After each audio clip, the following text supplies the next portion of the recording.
الحمد لله الذي أنزل القرآن وأمرنا بترتيله وتجويده،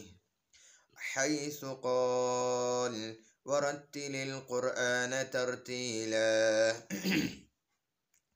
وجعل ذلك من أعظم عبادته، والصلاة والسلام على سيدنا ومولانا محمد صلى الله عليه وسلم، الذي قال: خيركم من تعلم القرآن وعلمه، فطوبى لمن يشتغل بالقرآن تعلما وتعليما.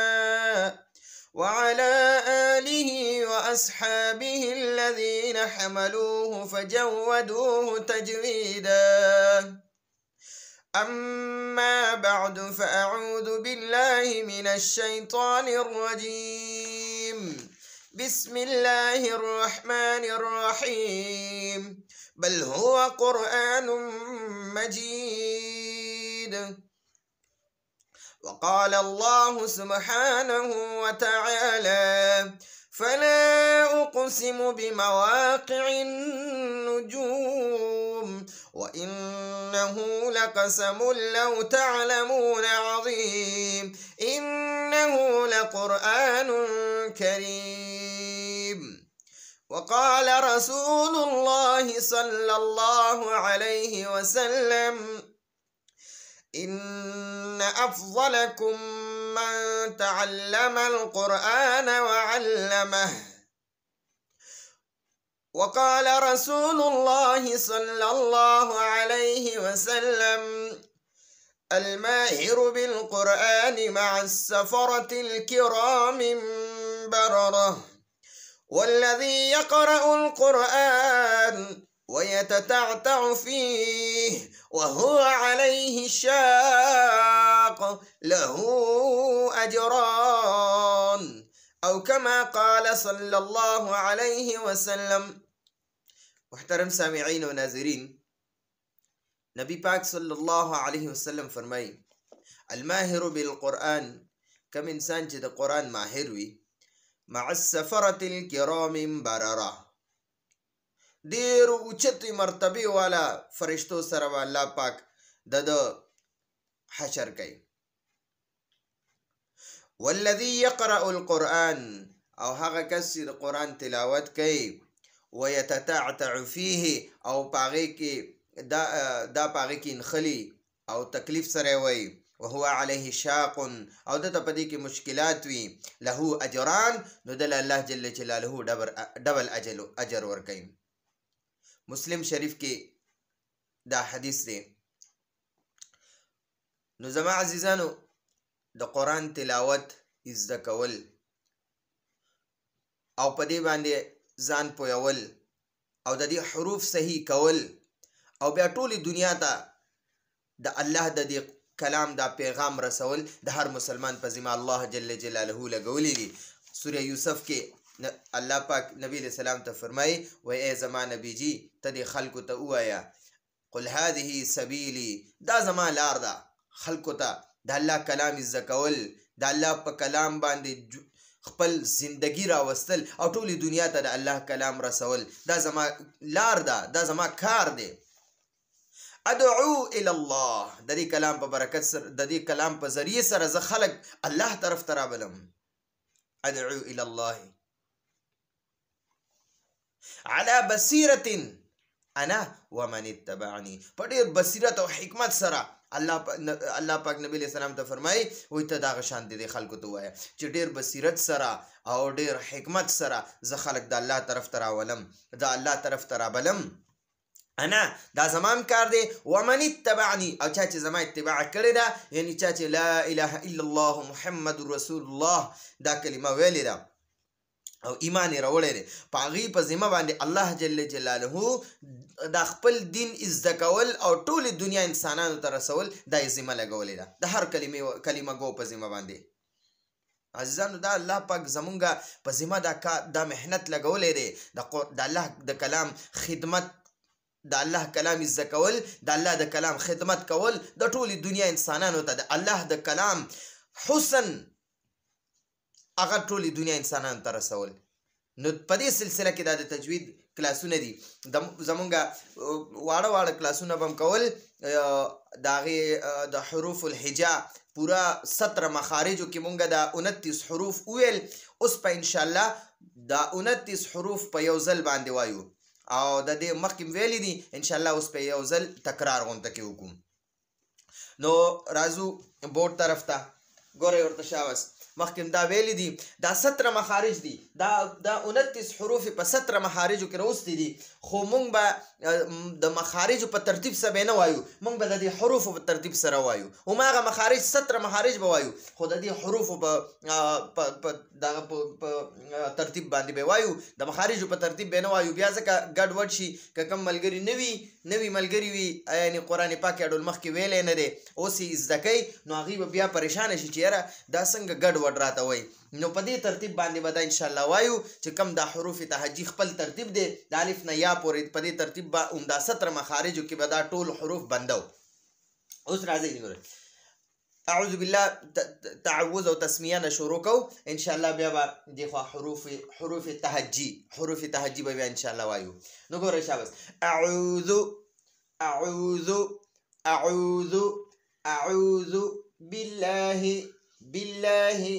بالله من الشيطان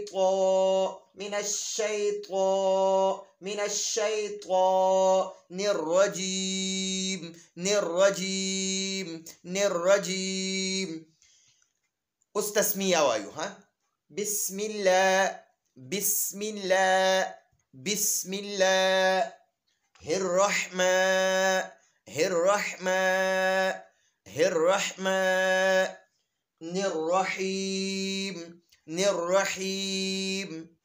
الرحیم. اوس د الف نه واخله تر یا پورې چې دا څومره 29 حروف دي، دې ته حروف تهجی وایي. دا باره ما نوم لیکلی، حروف تهجی. ټیک شوه. اوس په انشاءالله کوم مخارج چې مونږ مخکې بیل ویل، هغه به انشاءالله اوس یو ځای وایو. ها، او بار وایو چې دا زمونږ ښه ټیټ زده شي، یادم شي، او ماشومانو ته چې دا سبق لګو نو انشاءالله هغوی به هم دا صحیح طریقې سره یادوي. نو ګورئ، الف وایو. الف د خولې خالي سے نه ادا کېږي، الف د خولې خالي سے نه ادا کېږي، الف د خولې خالي سے نه ادا کېږي، الف د خولې خالي سے نه ادا کېږي، الف د خولې خالي سے نه ادا کېږي. زه دا ډېر ځل ځکه وایم، زه غواړم چې دا ستاسو ښه ټیټ یاد شي، په دې یو ځل تکرار کې ستاسو دا ټیټ یاد شي چې بیا د یادولو کوشش نه وي. ښه، مخکې وایي الف مخرج مې زده کړو، د خولې خالي سے نه ادا کېږي. مخکې ګورئ، با چې دا د شونډو لمدوی سو نه ادا کېږي، با د شونډو لمدوی سو نه ادا کېږي، با د شونډو لمدوی سو نه با ادا کېږي، د شونډو لمدوی سو نه با ادا کېږي، د شونډو لمدوی سو نه با ادا کېږي، د شونډو را چې کوم غاښونو طرف ته لمدې سي د دې نه با ادا کېږي. اوس مخکې راځئ، د ژبې سر د مخامخ دوو غاښونو ورو سره چې ولګي تا ادا کېږي، د ژبې سر د مخامخ دوو د ژبې سر د دې مخامخ دوو غاښونو دې ته ثنایا علیا وایي، د دې دوو غاښونو ورو سره چې دننه طرف ته ولګي تا ادا کېږي. دا دوه نقطو والا، د پاسه چې په دوه ټکي دي دې ته تا وایي، د ښکته چې دا یو ټکی دی دې ته با وایي، د پاسه چې دا دوه ټکي دي دا تا ده. نو د ژبې سر چې د مخامخ غاښونو جړلو سره ولګي تا ادا کېږي، د ژبې سر چې مخامخ غاښونو جړلو سره ولګي تا ادا کېږي، د ژبې سر چې د دې مخامخ غاښونو جړلو سره ولګي تا ادا کېږي، د ژبې سر چې د مخامخ غاښونو جړلو سره ولګي تا ادا کېږي. اوس راځئ مخکې ګورئ شاباس، دا د پاسه چې پکې 3 نقطې دي که نه، دته ثا وایي، ثا او ثا د کوم ځای نه ادا کېږي؟ نو دې ته ګورئ شاباس، د ژبې دا سر چې د ښکته او بره غاښونو په دې منځ کې راوځي هغې نه ثا ادا کېږي. اصل مخرج د دې دا دی، د ژبې سر رأس لسان او د ثنایا علیا د سرونو سره ولګي هغې نه ثا ادا کېږي، نرم ادا کېږي. ها، دې ته نرم حروف وایي، دا 3 حروف دي، هغې ته نرم حروف هم وایي. نو دې دپاره اسانتیا دپاره موږ داسې طلباو ته ماشومانو ته وایو چې د ژبې سر چې د ښکته بره غاښونو په منځ کې نرۍ غونته لږ غونته روځي هغې نه ث ادا کېږي د ژبې سر چې ښکته بره غاښونو په منځ کې روځي هغې نه ث ادا کېږي د ژبې سر چې د ښکته بره غاښونو په منځ کې روځي هغې نه ث ادا کېږي د ژبې سر چې د ښکته بره غاښونو په منځ کې روځي هغې نه ث ادا کېږي مخکې راځئ جیم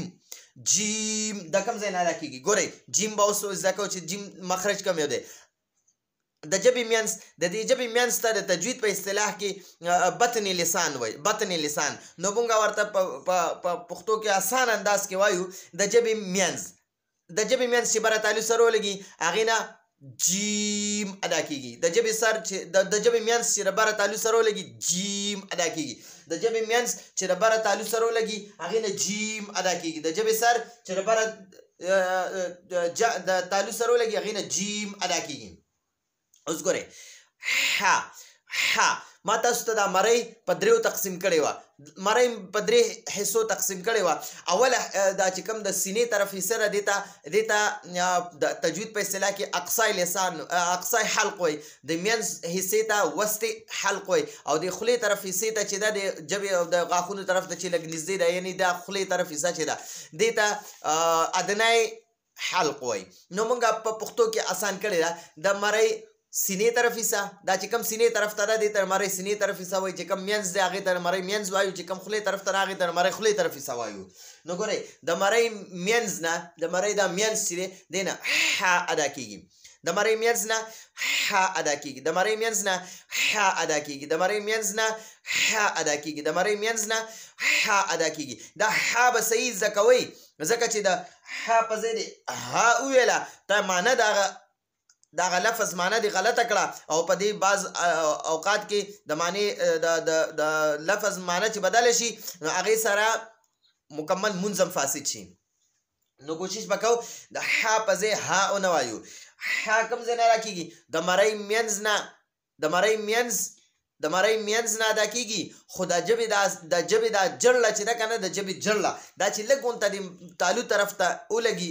بلکې ونه لګي صرف د تالو طرف ته لږ اوچت شي او د منځ نه ادا کېږي ح ادا کېږي د ژبې منځ د مرۍ منځ نه ح ادا کېږي د مرۍ منځ نه ح ادا کېږي د مرۍ منځ نه ح ادا کېږي او د مرۍ د خولې طرف حصه چې دا ادنای حلق هغې نه خو ادا کېږي د مرۍ خولې طرف حصې نه خو ادا کېږي د مرۍ خولې طرف حصې نه خو ادا کېږي لږ سخت به یې وایو ډکه به یې وایو د مرۍ خولې طرف حصې نه خو ادا کېږي د مرۍ خولې طرف حصې نه خو ادا کېږي د مرۍ خولې طرف حصې نه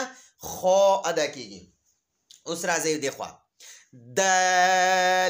دال د کوم ځای نه ادا کېږي نو خیال کوئ څنګه چې د تا دپاره د ژبې سر د ثنایا علیا غاښونو یعنې مخامخ غاښونو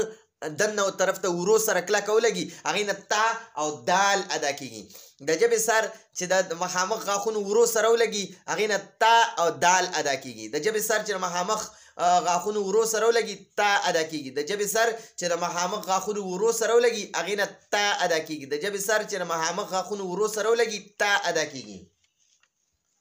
او دال ادا کېږي د ژبې سر چې د مخامخ د ژبې دا سر چې د مخامخ غاښونو ورو سره ولګي هغې نه دال ادا کېږي تا او دال ادا کېږي تا او دال دواړه د ژبې سر چې د مخامخ غاښونو ورو سره ولګي ادا کېږي اوس ګورئ ذال د کوم ځای نه ادا کېږي هماغه شان څنګه چې ثا ادا کېده هغه شان ذال هم ادا کېږي د ژبې سر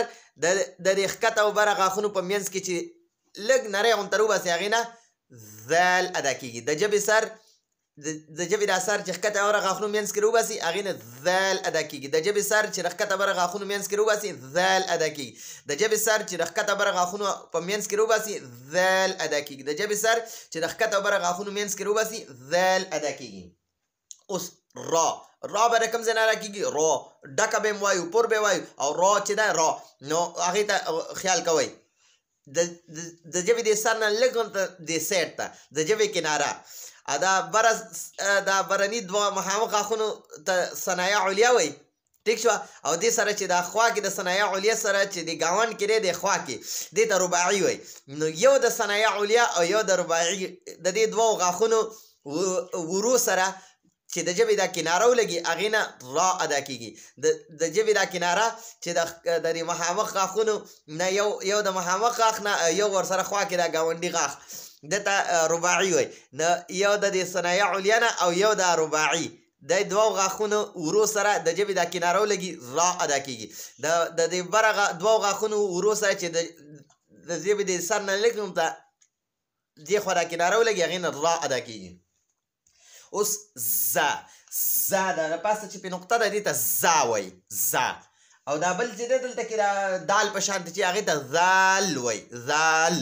د هغې اخره کې د لام غوندې اواز راځي او زا کې چې دی زا ځای کې د لام غوندې اواز نه راځي ټیک شوه د پاسه پې د را په شانتې چې کوم وي هغې ته زا وایي او د دال په شانتې چې څنګه وي کم یو دی هغې ته ذال وایي ټیک شوه د دال په شان چې کوم څنګه دی هغه ته زال وایي او چې د را په شان کوم یو دی هغه ته زا وایي زا دا به سخته ویلی کېږي دې لپاره ژبه نه روباسي ټیک شوه د دې مخرج کوم یو دی نو یاد وساتئ ښکته د بره ښکته غاښونه بره او ښکته غاښونه چې دي د دې دا چې داسې بند کې او شاته ورسره د ژبې سر ولګي هغې نه زا ادا کېږي ښکته بره غاښونه به داسې بند کې او شاته ورسره ژبې سر ولګوه زا زا زا زا زا ادا کېږي ښکته بره غاښونه به بند کې شاته ورسره ژبې سر ولګوه هغې نه زا ادا کېږي ښکته بره غاښونه به بند کې او د ژبې سر به ورسره ولګي زا ادا کېږي او د دې زا ملګری سین هم دی ټیک شوه ښکته بره غاښونه به بند کې شاته ورسره د ژبې سر کلک ولګوه زا او سین ادا کېږي د ژبې سر د ښکته بره غاښونه چې بند کې او د ژبې سر ورسره ولګي سین او زا زا سین زا سین او د دې بل ملګری صاد دا هم دی ټیک شوه نو دا درې حروف د یو مخرج نه ادا کېږي د ښکته او بره غاښونه به بند کې شاته ورسره ژبې سر ولګوه هغې نه زا زا سین ادا کېږي شین دا درې نقطو والا چې دی په کوم باندې چې نقطې نشته درې دا سین دی سین ټیک شوه څنګه مونږ وایو سمندر سین نو دا هغه سمندر والا سین دی ها ګورئ سین باندې نقطې نه نو دا د ښکته بره غاښونه به کلک کړي او شاته ورسره ژبه ولګوه نو هغې نه سین ادا کېږي اوس ګورئ شین شین د ژبې منځ چې بره تالو سره ولګي شین ادا کېږي څنګه چې د ژبې منځ بره تالو سره ولګي جیم ادا کېږي دقه شان شین هم ادا کېږي جیم او شین د دې دواړو یو مخرج دی نو شین ښکته بره نه د ژبې منځ د ژبې دا منځ چې بره تالو سره ولګي هغې نه شین ادا کېږي د ژبې منځ او بره تالو دې نه شین ادا کېږي د ژبې منځ او بره تالو نه شین ادا کېږي د ژبې منځ او بره تالو نه شین ادا کېږي صاد دا به پور وایو په ډکه خوله به یې وایو ټیک شوه او د دې مخرج کم یو دی ښکته بره غاښونه به کلک کړي شاته ورسره ژبې سر ولګوه هغې نه صاد ادا کېږي صاد صاد صاد نو دا درې حروف دي زا سین صاد زا سین صاد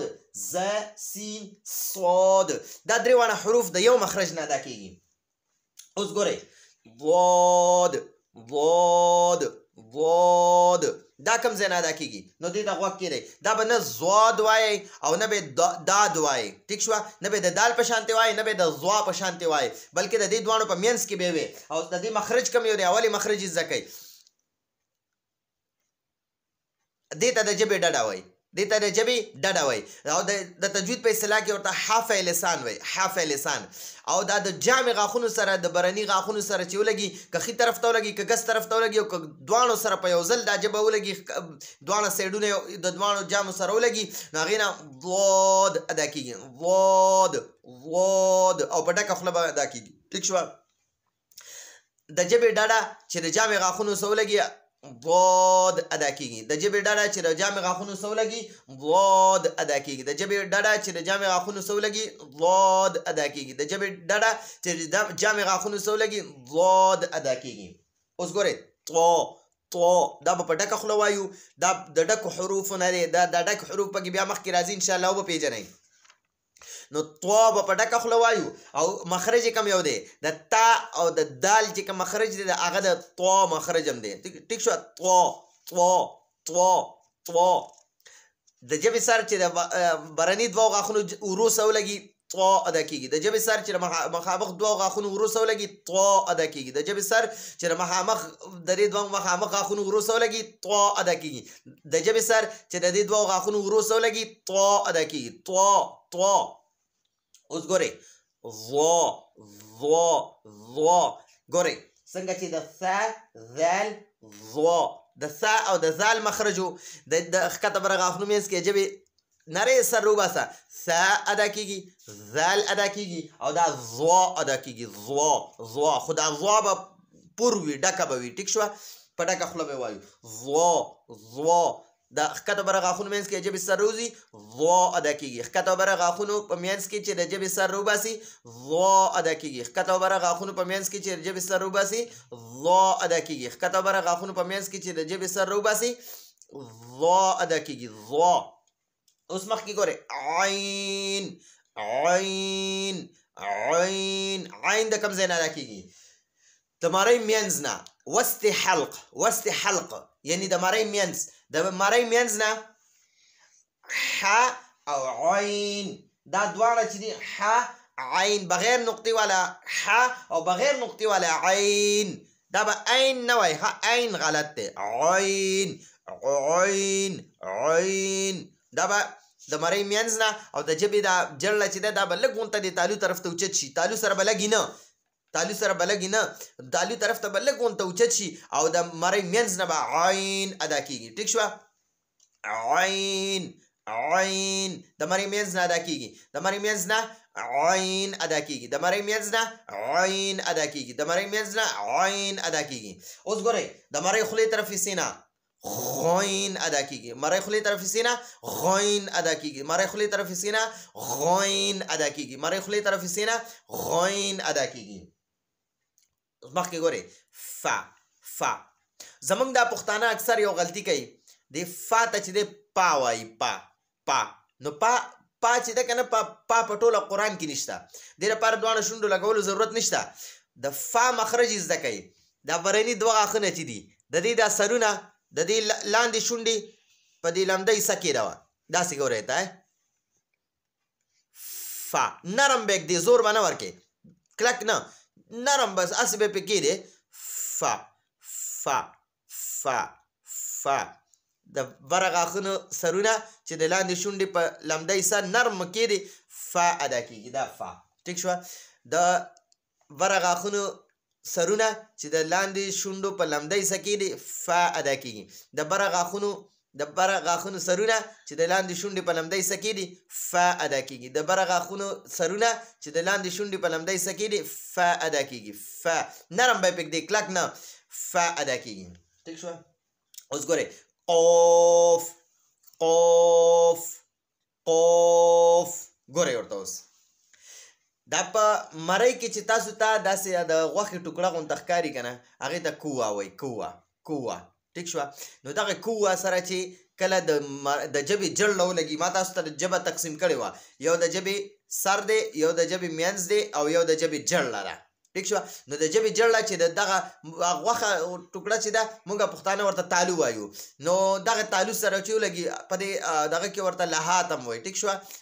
لحات دې تالو ته وایي د تجوید په اصطلاح کې. نو قاف دا دوه نقطو والا چې دی د ژبې جړله چې د بره دغه کوه سره ولګي دا د غوښې ټوکړه چې ده موږ ته چې کومه ښکاري داسې راځوړنده دغه سره چې کلک ولګي هغې نه قاف ادا کېږي. دغه ته موږ په پښتو کې آسان الفاظو کې تالو وایو. ټیک شوه. نو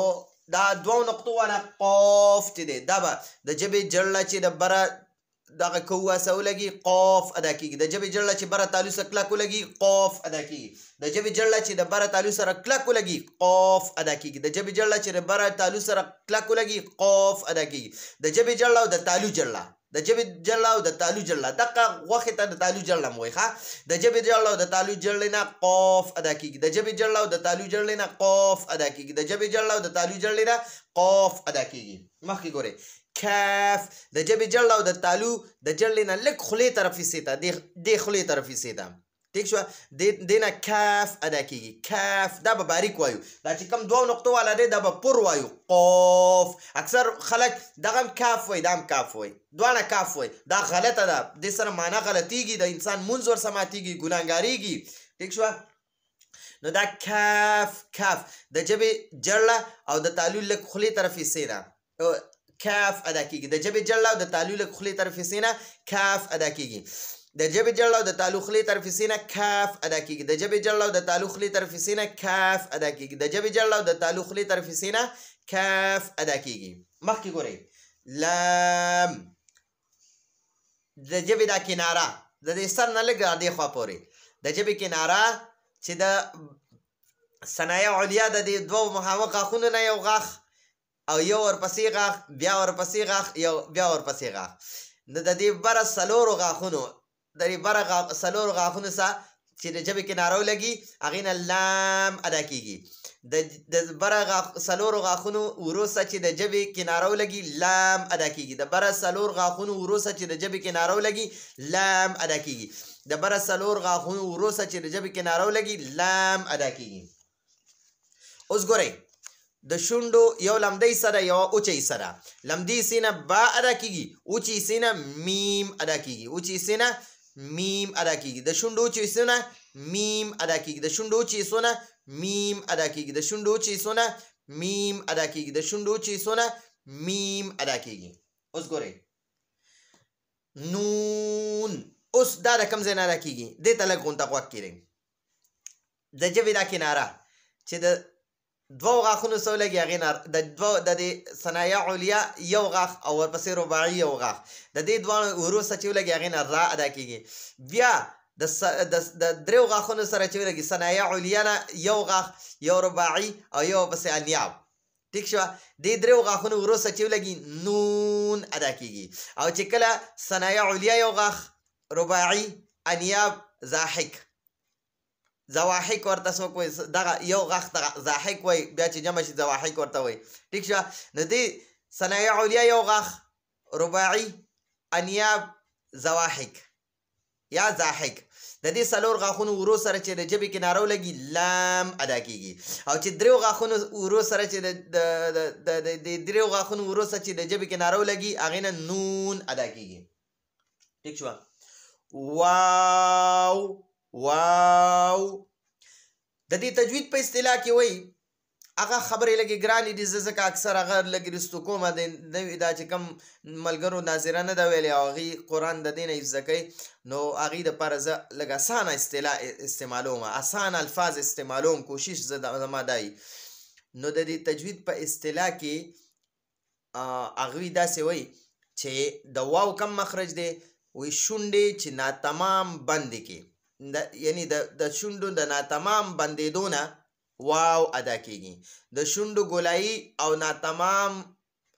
بندېدو نه چې لکه مکمل به نه بندې داسې به نه بندې نو وایي دې نه واو ادا کیږي لیکن مونږ د ماشومانو ته د اسانتیا دپاره وایو چې د شونډو ګولایي نه واو ادا کیږي شونډې به داسې ګول کړي بیا به داسې کولاو کې واپس پې بند کړي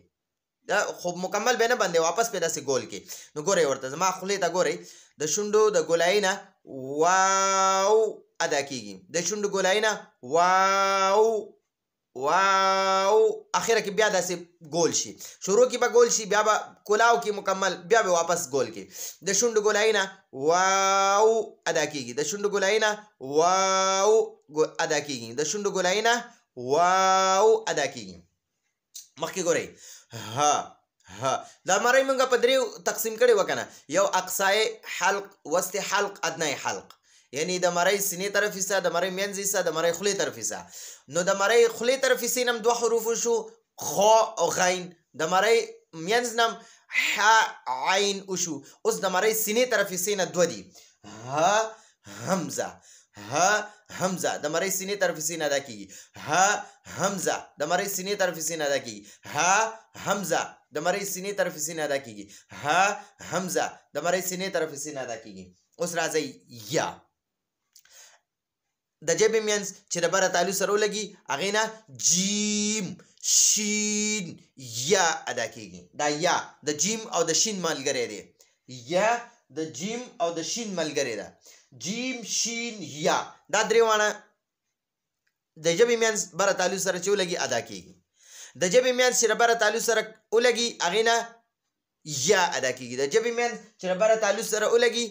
یا ادا کیږي. د ژبې منځ چې بره تعلق سره ولګي یا ادا کیږي. نو سامعین او ناظرین دا زمونږ حروف الهجا وه. دا د قرآن پاک بنیاد دی چې دا د صحیح زده انشاءالله ټول قرآن پاک به صحیح ویلی شي. او که دا د صحیح نه وي زده نو بیا د دې نه تاسو مخکې نشئ تللی، قرآن پاک نشئ زده کولی. نو کوشش به کوو چې دا سبق مونږ بار بار اورو، بار بار وورو. نو ګورئ په دې کې ما یو حرف بار بار تکرار کړی دی، بار بار مې ویلی دی. د دې مطلب دا دی ځکه بار بار مې ویلی چې مطلب مې دا و چې تاسو دا صحیح طریقې سره زده کړئ. یو ځلې واورئ، دوه ځلې واورئ، درې ځلې واورئ، انشاءالله دا حروف به ستاسو یاد شي. نو مخکې راتلونکي سبق په انشاءالله بیا تاسو ته آسان وي او ښه په طریقې سره به پرې پوهېږئ، ډېره فایده به درته کېږي. نو راتلونکي سبق پورې موږ له اجازت راکئ. هذا هو المرام والله اعلم بحقيقة الكلام. سبحان ربك رب العزة عما يصفون وسلام على المرسلين والحمد لله رب العالمين.